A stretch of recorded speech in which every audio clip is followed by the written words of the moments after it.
Energy media readers, there is going to be a federal bailout of the oil and gas sector, rumored to be $15 billion, and it could be announced today, might be on the weekend, but it's coming. And the question then becomes, should that public money prop up the status quo, or should it be used to help the oil and gas sector adapt to the changing market conditions and the energy transition and the climate crisis? So to discuss that question, I've reached out to Glen Hodgson, who is a senior fellow at CD Howe and an economist. So welcome to the interview, Glen. Thank you very much. Now, you wrote a memo and you argued that the status quo, we're probably not going back to the status quo post-COVID-19. Give us a brief overview of that perspective. Okay, so I'll walk you through the logical flow. So clearly we're in the middle of a pandemic crisis right now. Most forecasters now think we're going to have a 20% drop in GDP in Q2, maybe a little bit less because of the incredible stimulus package put through the US Congress and through our own parliament. But we're in a really tough period driven by the pandemic.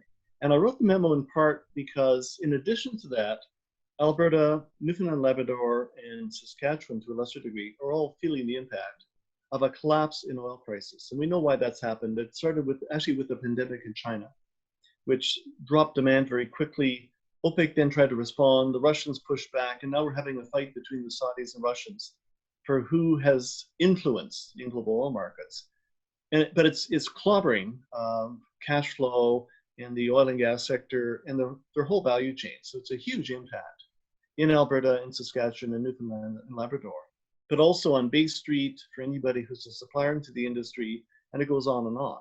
And I just wanted to remind people that if you're in those places, it's a double hit. So we have the shock of things coming from coronavirus or COVID-19.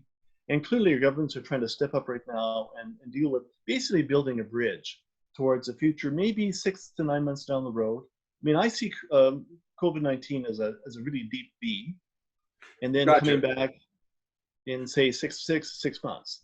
Sure, fair enough. Now, you make the distinction between... But if you're in an oil and gas province, you got a bigger issue, which is you're a price taker and prices have collapsed.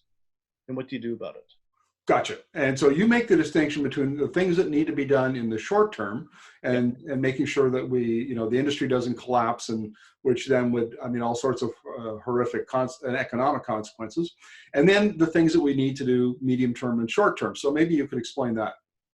Yeah, so you're absolutely right. We're looking at the things required today, but also what does the other end of the bridge look like? And can we keep assuming business as usual as the other end of the bridge? And I was the chief economist of the Conference Board for 12 years, and I've been in I actually grew up in Western Canada, so I know the West quite well. And it struck me that this is now the 4th recession in Alberta in the last 6 years. We saw the price collapse end of 2014.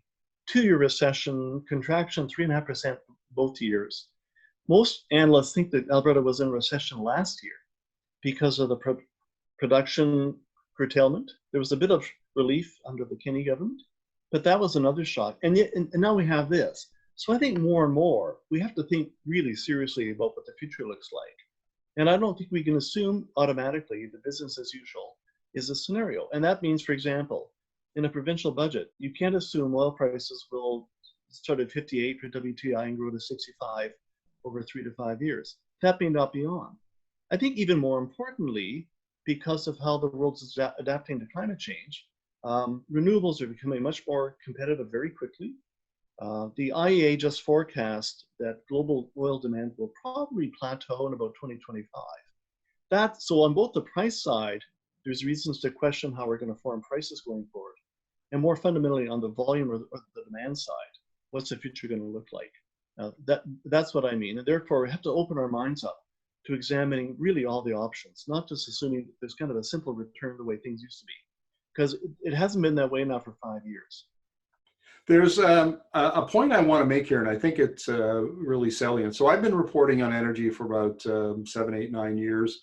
And and I was, for a number of those years, I was a bit of a bear on the speed that the energy transition would proceed at, based on the work of Vaclav Smil and other economists. And I've been actually shocked in the past year the extent to which technology change has sped up batteries and the cost curves for solar and wind and all of Yep. those kinds of things.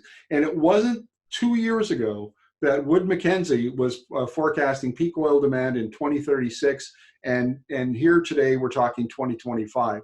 And I think it's when we talk about the what we need to do is we need to keep that in mind.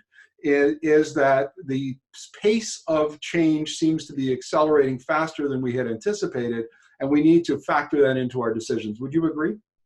I would agree. It's really striking. So I also look at the kind of reference points in terms of publicly available forecasts. And it's really striking. Over the last 2 years, the International Energy Agency has pulled their date back from kind of a plateauing of global demand from 2040 to something, as you said, the mid 2030s. And now they're going 2025, and that's their baseline scenario. They actually have another scenario where climate policy accelerates, and we get the real bending of the demand curve, where by 2040, global oil consumption is 2/3 of today's production. So you're absolutely right. I'm too surprised at the pace of change. I'm also looking for tipping points or turning points, things like EV demand globally. More and more builders are now talking about investing in either plug-in hybrids as a transition or EVs. And you can see that people are now talking about using their cars as a battery for personal storage. Also, the risk of disruption as people get off the grid and start to be able to produce their own electricity. So I guess I share your view that the pace of technological change and disruption is really picked up.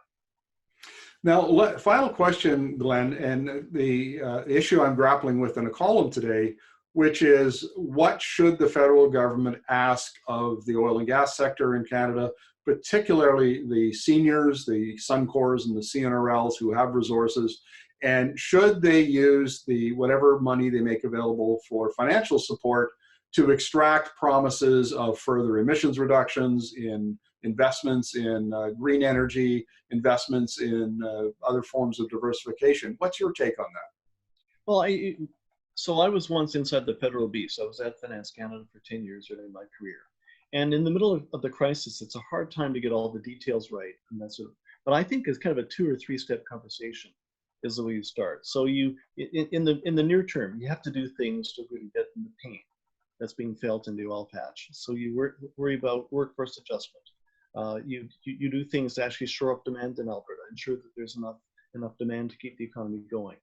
But you also have to open a conversation up about a longer term transition by the industry, about their commitment to greenhouse gas emission targets down the road, to diversification of their own business model. The last thing we want is to have companies that are stuck in today's model when the world has changed. So that should be part of the conversation, but it's hard to do in the middle of a crisis. You can plant the seed, I would argue, but it's hard to get all the details right, but it clearly has to be part of a rolling conversation.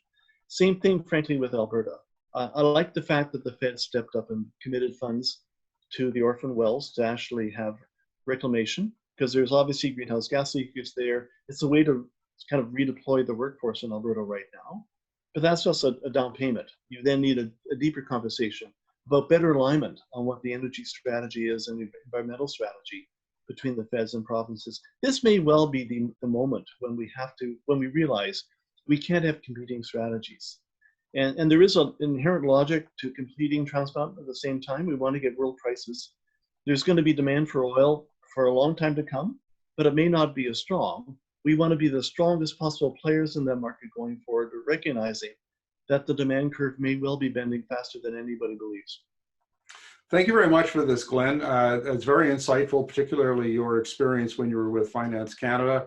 I think just my final thoughts are that if to this point, industry and to maybe a greater degree, the Kenney government have resisted some of those changes that need to be made.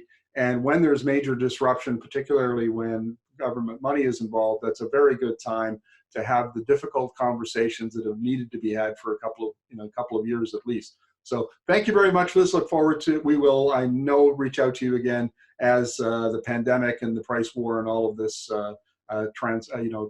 unfolds. Well, a pleasure as always.